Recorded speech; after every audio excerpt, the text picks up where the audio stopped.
Hey there, YouTube. Welcome to Big Mike Beard Wisdom. So, I got a new to me car. And this one, I'm going to call the Gambler. The reason why is because I'm going to kind of evaluate it, figure out if we're going to keep it, if I'm going to drive it, or if I'm going to wind up selling it. There's a slight chance that, things might be really, really bad and I wind up just junking it. In which case I'd probably try and part some stuff out first. Sell what I can to maximize the money I can get out of it. But real quick, let's kind of go over what it is. This is a 2003 Acura TL Type S. It's kind of one of those cars that a lot of people kind of forget.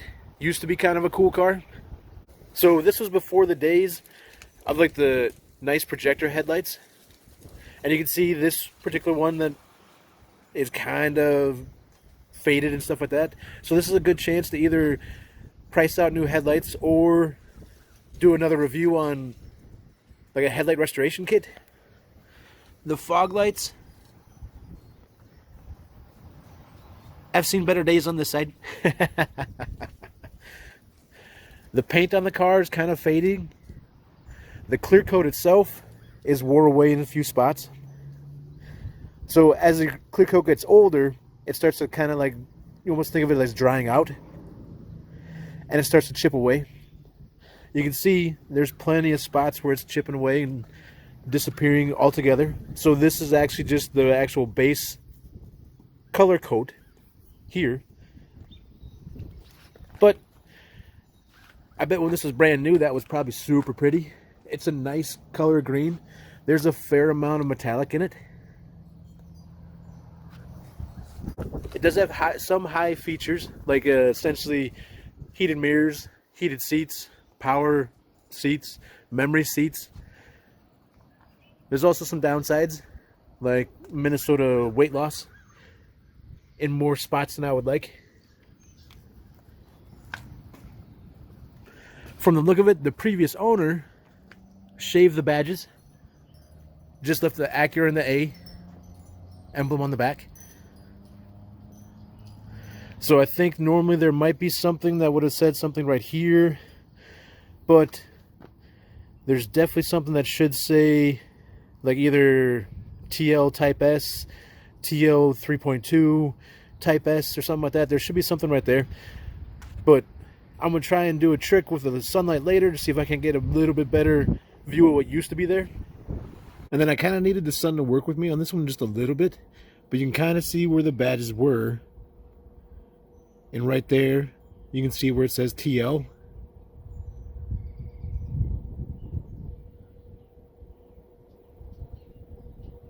And then the dash and the S next to it. Now, I'm not the biggest fan of when people shave emblems, just because a lot of times you'll take the car somewhere in order to get work done, and then someone won't be able to identify what it is. So either the tech doesn't know what car to bring in, or when they go to order parts, they're like, oh, is it this one? But you can kind of see how clean it looks though. So by just having the emblems there, you don't have anything over here drawing your eye too, which makes it very clean and very simple.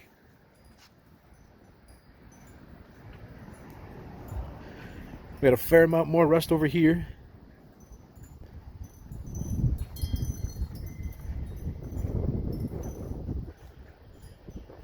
So real quick, we'll check the trunk.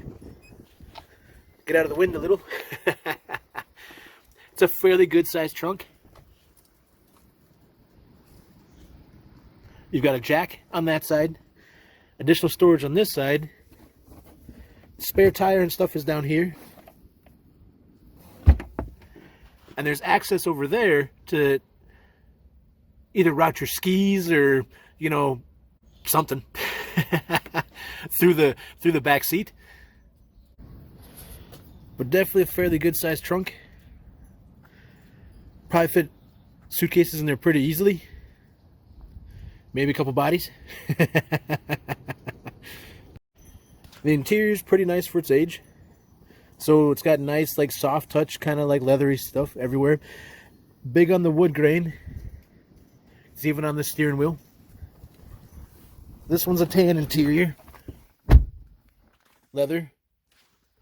You can tell it's pretty quiet compared to outside. Now, one of the big things with these, though, is that this dash is kind of a soft touch dash, and it causes things to kind of flex and warp over time. So these vents here being kind of loose or not where they're supposed to be is kind of common. And it's just because the aging of it, how things swell or shrink and cause problems for you. But you can see memory seats, which is pretty cool. Heated mirrors, power mirrors. Kind of like the Astra, it's a little dirty. It also smells a little bit like smoke. And you can kind of see there's like ash running around. It's got this remote, so it probably has a remote start. There's a receiver right here for the remote start too. Whether or not that works, I don't know. But kind of bad for like smokers and stuff like that is you can kind of see the A-pillar's a little damaged.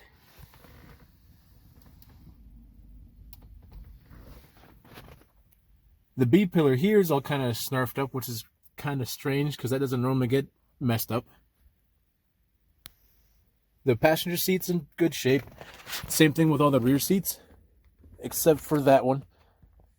The driver's seat that I'm sitting on is all cracked up and tore, so that's kind of a bummer. You can see, kind of dirty, so it needs a good detail. And the nice thing is that just about everything works in here. Everything seems to function properly. The biggest pain in the butt is this radio. And the radio, both the volume and the tune knobs and stuff like that are going bad. So they might just be dirty, but whenever you turn them, instead of them turning and going the direction you want them to go, sometimes they'll jump forward or back. And it kind of makes it weird trying to set stuff up. But like all the interior stuff works. So this closes and latches like it should. Then you're able to push that to open and release it. This opens like it should as well.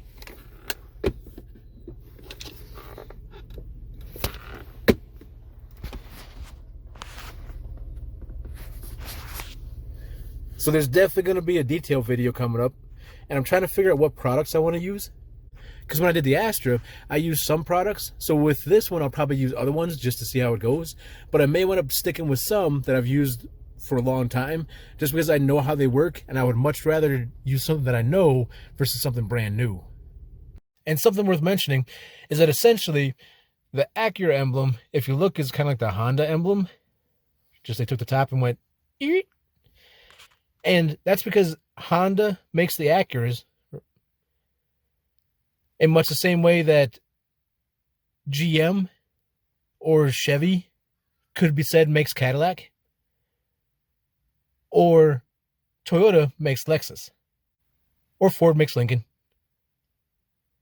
So it's just kind of one of those things where the nice thing about this particular car is that the TL is very, very, very similar to an Accord, and a lot of the parts are interchangeable. So you can kind of think of it as a Firebird to a Camaro, or a Tahoe to an Escalade, a Silverado to a Sierra. So certain parts are going to be interchangeable between them. Certain parts aren't. But the shared parts are probably going to be pretty cheap and plentiful. All right. Then this has hood shocks or struts that are blown. And honestly, this hood's kind of heavy. I was sort of surprised. So you can see a little bit of rust starting in there. But otherwise, this is not too bad. You've got a little bit of a oil throw line here. So I'm assuming power steering pump at some point in time. Looks a little wet on top. But you can kind of see how essentially that kind of lines up with the belts. Otherwise, this should be the 3.2 liter V6 from the Type S. Or that the Type S has. And you can kind of tell because of this extension of the intake manifold.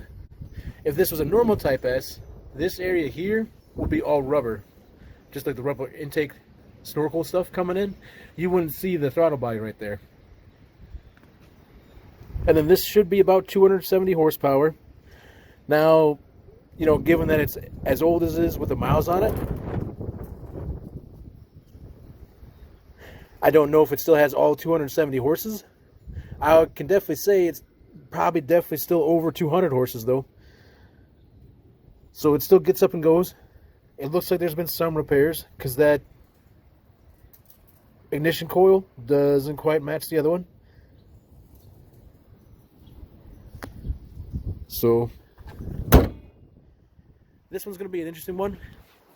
And like the song The Gambler, you got to know when to hold them, know when to fold them, know when to walk away, and know when to run. It's going to be one of those where maybe I'm going to keep it. Maybe I'm going to part it out, sell the pieces. Maybe I'm just going to straight up walk away from it. Try and flip it right away for the same amount of money that I bought it for. Maybe a little bit more. After doing a couple little tweaks here and there. But I think it'll be an interesting project. Kind of one of those things where I just need to not fall in love with it. So, hope you guys enjoyed the video. Feel free to like, subscribe, and I'll check you next time.